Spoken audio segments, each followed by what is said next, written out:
Hey everyone, আজি মই আপোনালোকৰ ওচৰলৈ এটা খুবেই সহজে বনাব পৰা ভোট জলকীয়াৰ আচাৰৰ ৰেচিপি লৈ আহিছোঁ। এই আচাৰবিধ বনাবলৈ খুব কম সামগ্ৰীৰ প্ৰয়োজন হয়, লগতে খুব সোনকালে এই আচাৰবিধ হৈ যায়।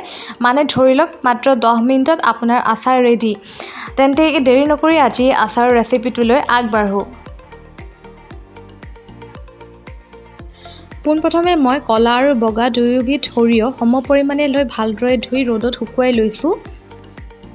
তাৰ পাছত সৰিয়হখিনিৰ লগত মই 3-4টামান ভোট জলকীয়া দি এটা পেষ্ট বনাই ল'ম আৰু পেষ্টটো অকণমান গোটা গোটা হৈ থকা ধৰণৰ হ'ব। ঠিক এনেকুৱা ধৰণৰ একেবাৰে মিহি কৰিব নালাগে, যিহেতু আমি আচাৰ বনাম আৰু আচাৰত অকণমান গোটা গোটা হৈ থাকিলে ভাল লাগে খাবলৈ, একেবাৰে মিহি হ'লে ভাল নালাগিব খাবলৈ। তাৰ পাছত এটা গ্লাছৰ বলত মই সৰিয়হখিনি উলিয়াই ল'লোঁ আৰু সৰিয়হখিনি ঠিক এনেকুৱা ধৰণৰ হ'লে ভাল হয় খাবলৈ। আৰু এইফালে মই অলপমান ভোট জলকীয়া কাটি ৰাখিছিলোঁ। ভোট জলকীয়াৰ হিচাপটো আপোনালোকে নিজৰ হিচাপত দিব।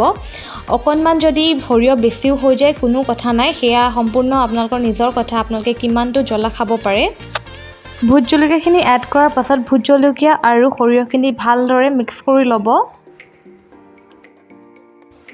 আৰু এতিয়া মই আধা বাটি নেমু ৰস লৈছোঁ। আপোনালোকে ইয়াৰ সলনি ভিনেগাৰো ব্যৱহাৰ কৰিব পাৰে, কিন্তু কেতিয়াবা আমাৰ ঘৰত ভিনেগাৰ এভেইলেবল নাথাকে, তেতিয়া আমি এনেদৰে নেমু ৰসো ব্যৱহাৰ কৰিব পাৰোঁ। নেমু ৰসেও খুব ভালদৰে প্ৰিজাৰ্ভেটিভৰ কাম কৰে। আৰু এতিয়া নেমু ৰসখিনিৰ সৈতে মই এই মিশ্ৰণখিনি ভালদৰে মিক্স কৰি ল'ম।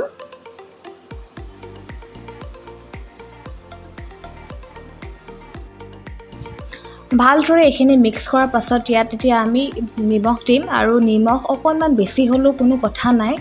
নিমখেও কিন্তু আচাৰত প্ৰিজাৰ্ভেটিভৰ কাম কৰে, কিন্তু বহুত বেছি হ'লে খাবলৈ বেয়া হ'ব। আৰু একেবাৰে শেষত মিঠাতেল দি গোটেইখিনি ভালদৰে মিক্স কৰি ল'ম। আৰু মিঠাতেলৰ পৰিমাণটো বহুত বেছি দিব নালাগে, ভালদৰে গোটেই মিশ্ৰণখিনি মিক্স হোৱাকৈ দিলেও হ'ব। আৰু এয়া মোৰ আচাৰখিনি ৰেডি হৈ গ'ল। আপোনালোকে দেখিছে একদম কম সময়ৰ ভিতৰতে এই আচাৰটো বনাব পৰা যায়, আৰু আপোনালোকে বনাই খাই চাব, মই একদম চিয়'ৰ আপোনালোকে খাই ভাল পাব। আপোনালোকে এই আচাৰটো বনোৱাৰ পাছতেই খাব পাৰিব, কিন্তু 2 দিন ৰ'দত দিয়াৰ পাছত ইয়াৰ টেষ্টটো আৰু বেছি ভাল হয়। আৰু আপোনালোকে বনাই খাই চাব আৰু মোক জনাব আপোনালোকে কেনেকুৱা পালে।